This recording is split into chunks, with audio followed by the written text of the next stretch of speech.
সবাই সুখী কি সর্বক্ষেত্রে সুখী? হ্যাঁ, কোন ক্ষেত্রেই তো আমরা সুখী না। দেখতে দেখা যায়, আমাদের চেহারা দেখলে মনে হয় আমরা খুব সুখী, ঠিক না? হ্যাঁ, অগ্নিগিরি তো আর বাহির থেকে দেখা যায় না, ভিতর থেকেই দেখা যায়।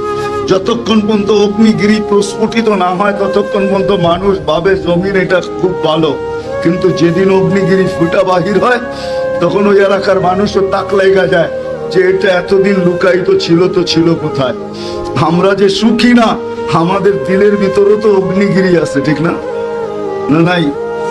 হ্যাঁ, কিন্তু উপরে তো ভালোই দেখা যায়। আপনারা স্বীকার গেলেন যে আমরা কেউ হ্যাপি না, কেউ সুখী না। যখন সুখী না, আমরা তো জিজ্ঞাসা করলাম না মনের থেকে, মন দিয়া, মনে মনে যে আল্লাহ আমি সুখী হতে চাই। কি করে সুখী হতে পারে? বলে কোন যুবক বলক যে আমি আল্লাহকে জিজ্ঞাসা করছি মনে মনে। সুস্পষ্টের দরকার নেই, মনে মনে। আল্লাহ তো মনেরটাও জানেন না, জানেন না? না জানেন না? যদি না জানেন তাহলে কোরআন কেন বলবে ইয়ালামু খাইনাতাল আয়ুনি ওয়া মা তুখফিস সুদূর?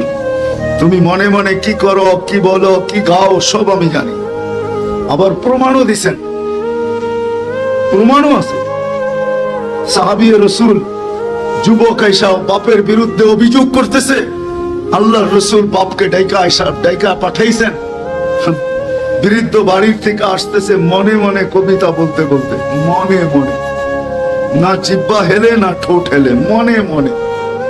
আল্লাহ রসুলের কাছে যখন আসছেন তো সালাম দেওয়ার পরে, জবাব দেওয়ার পরে আল্লাহ রসুল বলছে কবিতা গুলা বলো। তো বৃদ্ধ হাক্কা বাক্কা খায়া বলতেছে মান আখবারাকা ওমান আম্বা আকা। আপনি জানলেন কি করে? তো ঠোঁটো হেলে নাই, জিহ্বাও নড়ে নাই, তো মনে মনে গাইতেছিলাম। আল্লাহ রসুল বলছে নাব্বা আনিয়াল আলিমুল খাবির, আল্লাহ জানায় দিয়েছে। আমরা যদি মনে মনে প্রশ্ন করতাম, দুনিয়া জানতো আর না জানতো, আমি আল্লাহ তো জানতেন। কিন্তু একজনও তো হাত উঠাইতে পারবেন না এখানে যে আমি মনে মনে প্রশ্ন করছি যে আল্লাহ আমি কিন্তু হ্যাপি হইতে চাই, আমি কিন্তু সুখী হইতে চাই। আমার সুখটা কোথায়? তুমি তো আমার অস্তিত্ব দাতা, তুমি তো আমাকে পূর্ণতা দাতা, তুমি তো আমাকে সুরক্ষাকারী, তুমি তো আমাকে লালন পালনকারী। তুমি টিকা রাখছো বিধায় আমি টিকা আছি, নাইলে তো আমার টিকা থাকার কথা না। আমি তো 1 মাসের বেশি 2 মাস থাকার কথা না, কোনো দিক দিয়ে তো বাঁচার কথা না, কোনো দিক দিয়ে তো বাঁচার কথা না। আমি বেঁচে আছি কি করে? বিধায় আমি তোমার কাছে প্রশ্ন করতে চাই মনে মনে, আমি সুখী হইতে চাই। আমি সুখী কিভাবে হব? সকাল থেকে সন্ধ্যা পর্যন্ত দৌড় এটা নিয়েই চলতে থাকে, ঠিক না? মনে হয় বুঝাইতে পারি না। সুখ সামনে নিয়েই তো দৌড়াইতে থাকি, সুখী হব, সুখী হব, হ্যাপি হব, হ্যাপি হব, এই আশা নিয়েই তো সারাদিন দৌড়াই। মাথার গাম পায়ে তো এটাকে সামনে নিয়েই দৌড়াইতে থাকি, মাথার গাম পায়ে জড়তে থাকে, ক্লান্ত হইতে থাকি, দেশ থেকে দেশান্তর হইতে থাকি, প্রবাসের জীবন কাটাইতে থাকে। শুধু আশা হলো কি যে সুখী হইতে চাই। কিন্তু আমার প্রশ্ন হলো, আল্লাহকে জিজ্ঞাসা করলাম কিনা যে আমি সুখী হতে চাই, কিন্তু হব কিভাবে? কিভাবে সুখী হব? চলেন আজকে আল্লাহকে জিজ্ঞাসা করি কিভাবে সুখী হব। আল্লাহ চায় মানুষ সুখী হোক, যাক লম্বা করার সুযোগ নাই। আল্লাহ চায় মানুষ সুখী হোক, এই জন্যই মানুষ সুখে থাকুক। একটা কথা আগেই বলে চলতেছি, বস্তু দিয়া মানুষ কোনোদিন সুখী হয় না, না সোসাইটি দিয়া মানুষ সুখী হয়, না বস্তু দিয়া মানুষ সুখী হয়। দুনিয়ার কোনো জিনিস দিয়া কেউ সুখী হবে না। সুখের সম্পর্ক কিন্তু বস্তুর সাথে না, সুখের সম্পর্ক বস্তুর সাথে না। যদি হতো তাহলে আমি প্রমাণ আপনাকে দিতে পারি, হাজারো প্রমাণ আছে।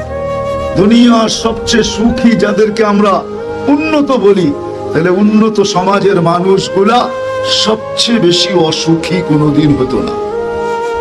বিশ্বাস হয়? হ্যাঁ, না না হয় না। কোত্থেকে হবে? সারাদিন টেলিভিশনে যা দেখেন ওইটা দেখলে কি আর আমার কথা বিশ্বাস হবে নাকি? হ্যাঁ, যুবকরা সারাদিন নেটে যা দেখে ওটা দেখলে কি আমার কথা বিশ্বাস হবে নাকি? গুগল যা সারাদিন দেখায় ওটা দেখলে তো আর আমার কথা বিশ্বাস হওয়ার কথা না, ঠিক না? হ্যাঁ কি? হ্যাঁ, বিশ্বাস হওয়ার কথা না, বস্তুর সাথে সম্পর্ক না। রব্বে কাবার কসম, যদি হইতো তাহলে নাম বলবো না, আমি চিনি। সন্তান স্ত্রী সব থাকে অস্ট্রেলিয়ায়, ঠিক না? কোন গরিবও না, নিজের পিস্তল নিজের মাথায় কেন ঠেকাইলেন? যদি সুখী হতেন, অর্থ গাড়ি যদি সুখ দিত তাহলে ঐশী মা বাবাকে কেন জব করলো? আমাকে বুঝান। উন্নত বিশ্বের মানুষগুলো সবচেয়ে বেশি সুসাইড কেন করে? বুড়া হইলে বৃদ্ধাশ্রমে জীবন কেন কাটে? আজ পর্যন্ত কেউ বাচ্চাকে বৃদ্ধাশ্রমে বাচ্চাশ্রমে দিয়ে আসছে? মা বাবা কেন দেয় না বাচ্চাশ্রমে? কি দিয়ে আসেন না বাচ্চাশ্রমে? কেন দেয় না?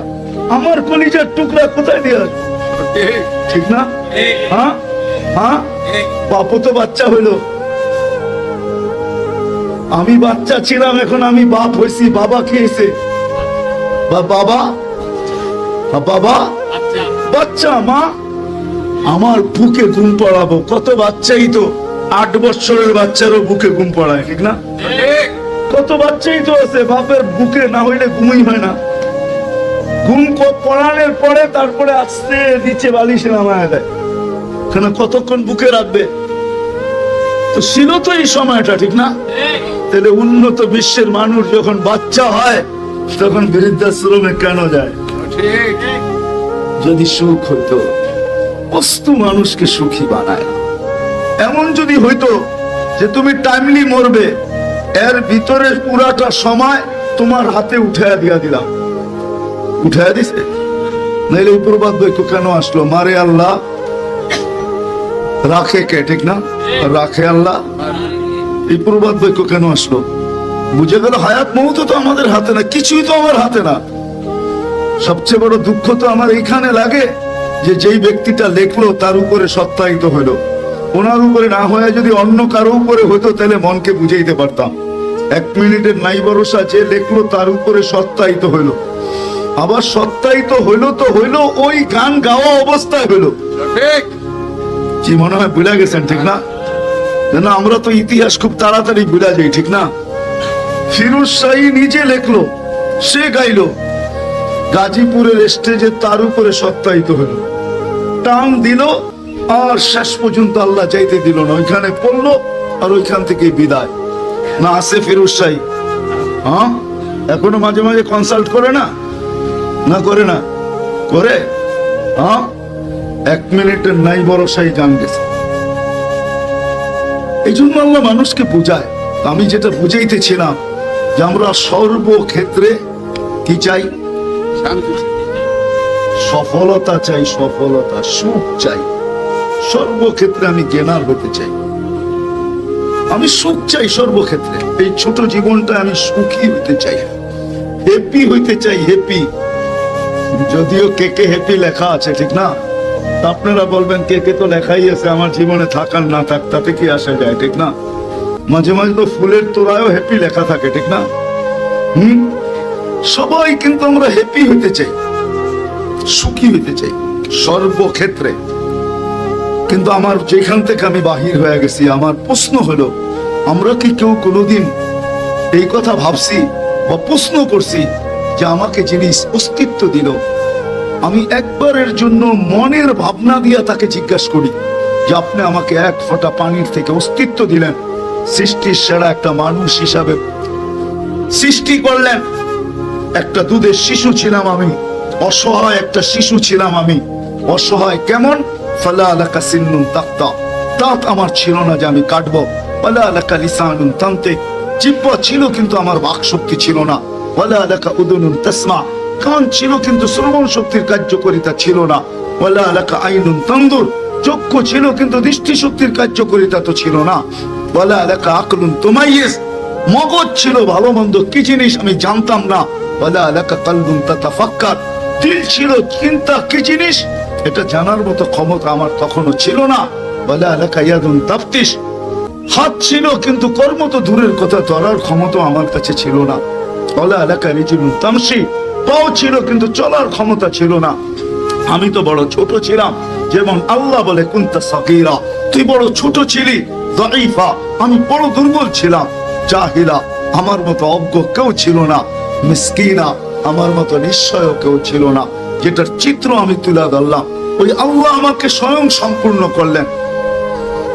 হাজারো বিরোধিতা সহ আল্লাহ আমাকে এখনো পালতেছেন। আমা কুনতা মা আম্মাহিনা, তুই কি নিকৃষ্ট একটা পানির ফোঁটা ছিলি না? ফামান জাআলাকা দামা, তোকে রক্তে রূপান্তরিত কে করলো? ওমান জাআলাকা মুদগা, তোকে রক্তপিণ্ডতে রূপান্তরিত কে করলো? ওমান জাআলাকা ইদামা, তোর কঙ্কালটা কে তৈরি করলো? ওমান কাসা আলাইহি লাহমা, এর উপরে এত সুন্দরভাবে নিখুঁতভাবে গোশত আর চামড়ার আবরণ কে চড়াইলো? আমা কুনতা সাগীরা, তুই কি ছোট ছিলি না? আমা কুনতা যায়ীফা, তুই কি দুর্বল ছিলি না? আমা কুনতা জাহিলা, তুই কি অজ্ঞ ছিলি না? আমা কুনতা মিসকিনা, তোর মতো নিশ্চয় তো দুনিয়ায় কেউ ছিল না। মার পেটের থেকে যখন আসছি কেমন নিশ্চয় ছিলাম। যে আল্লাহ অস্তিত্ব দিছেন, তারপরে আস্তে আস্তে নিশ্চয়ের ভিতর থেকে আমাকে ফুটায় তুলছেন। গোলাপ আর কি ফুটলো, 2 দিন পরে ঝরা গেল। ফুল ফুটলেই পাপড়ি কয়দিন থাকে মনে হয় বোঝেন না?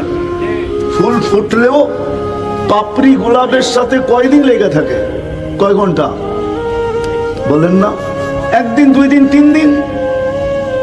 আল্লাহ বলে গোলাপ আর কি ফুটলো, তুই কি তোকে দেখিস না? তোকে আমি কিরম ফুটাইলাম। হ্যাঁ, আজান কে ডাকে? কে ডাকে? আরে বলেন না। আওয়াজ মুয়াজ্জিনের মানি, কিন্তু ডাক কার? কেন ডাকে আল্লাহ? আপনার আমার ভালোবাসায়, বন্ধুর ভালোবাসায় ডাকে। বন্ধুর ভালোবাসা। বন্ধু চিনেন? কে? মুহাম্মাদুর মুহাম্মাদুর। আরে নামটা বলেন না, গুনাহ হবে না। 40 নেকি কমসে কম পাবেন, কমসে কম। কোরআনে আছে মুহাম্মাদুর রাসূলুল্লাহ। এটা মনে করে যদি বলেন তাহলে 80 নেকি পাবেন, 80 নেকি। মুহাম্মাদুর, হ্যাঁ 80 নেকি পাবেন। কোরআনে আছে সূরা ফাতার ভিতরে মুহাম্মাদুর রাসূলুল্লাহ ওয়াল্লাযীনা মাআহু আশিদ্দাউ আলাল কুফার রুহামাউ বাইনাহুম। কোরআন বলতেছি আমি। বন্ধুর ভালোবাসায় পড়া দায়িত্ব নিছেন। নাইলে ওলামা এখানে বহুত আছে, আমি চেহারা চিনি। আমার চেয়ে বেশি বিজ্ঞ আছে। ওলামা বলতে পারবে না কোন উম্মতকে ডাকার দায়িত্ব আল্লাহ নিছেন। নামাজ সবাইকে দিছেন। মুসা আলাইহিস সালামের মতো নবীকেও নামাজ দিছেন, উম্মতকেও নামাজ দিছেন। ডাকার দায়িত্ব নেন নাই। বললে পড়লে দিব, না পড়লে শাস্তি, বইলা ছেড়া দিছেন। কিন্তু আমাদেরকে নামাজ দিছেন, আবার ডাকার দায়িত্ব নিছেন। শুধু বন্ধুর দিকে চায়। হাদিস আমাকে এটাই বুঝায়। মুসা আলাইহিস সালাম যখন 5 ওয়াক্তে চলে আসছে, তো মুসা আলাইহিস সালাম তখনও বলতেছিল কমায়া নিয়ে আসেন আরো। আমার উম্মত 2 বেলা পড়ে নাই, আপনার উম্মত 5 বেলা কোত্থেকে পড়বে? কিন্তু আল্লাহ রসুল বলতেছিলেন 9 বার গেলাম, এখন লজ্জা লাগে, আর কতবার যাব? আমার মনে হয় যদিও মুখে ছিল লজ্জা লাগে আর কতবার যাব, আমার মন বলে ভিতরে উম্মতের জন্য ব্যথা ছিল। ব্যথা, উম্মতের জন্য ভিতরে ব্যথা ছিল। যদি না পড়ে আমি কি মুখ দেখাবো? কালকে 50কে 5 আইনা দিলেন, সওয়াবও কমাইলেন না। পরিশ্রম কম, সওয়াব পুরা। পড়বে 5 বেলা, সওয়াব 50 বেলা। পড়বে 5 বেলা, সওয়াব 50 বেলা। তারপরও যদি উম্মত না পড়ে কি করব? আমি তো এখনো জমিনে যাই নাই, পরীক্ষাও করি নাই। এত পরীক্ষিত ব্যক্তি মুসা আলাইহিস সালাম লম্বা দুনিয়াতে ছিলেন, পরীক্ষা করে গেছেন। উম্মত পড়ে নাই, 2 বেলা পড়ে নাই, আমারটা 5 বেলা পড়বে। তো ভিতরে ব্যথা ছিল আমাদের জন্য, ব্যথা। আমার মনে হয় আল্লাহ তখনই কানে কানে বলছে, বন্ধু নিয়ে যান, আমি ডাইকা ডাইকা পড়ায় নিব। ডাইকা ডাইকা কি? কে ডাকে? ডাইকা ডাইকা পড়ায় নিব। কিন্তু তারপরও আসে না। যদি স্বাধীনতা না দিতেন, তাহলে আল্লাহ ডাকবে আর আপনি আসবেন না, এটা কোনোদিন হতো না। শিক্ষাগত স্বাধীনতা দিয়েছেন, আমি যাবো আমার জায়গায়, যদি ডাকেন তারপরও আসে না, আল্লাহ ডাকে। আল্লাহ চিনেন? আল্লাহকে চিনেন? কে আল্লাহ? হ্যাঁ, রাগ হয়ে যাবেন?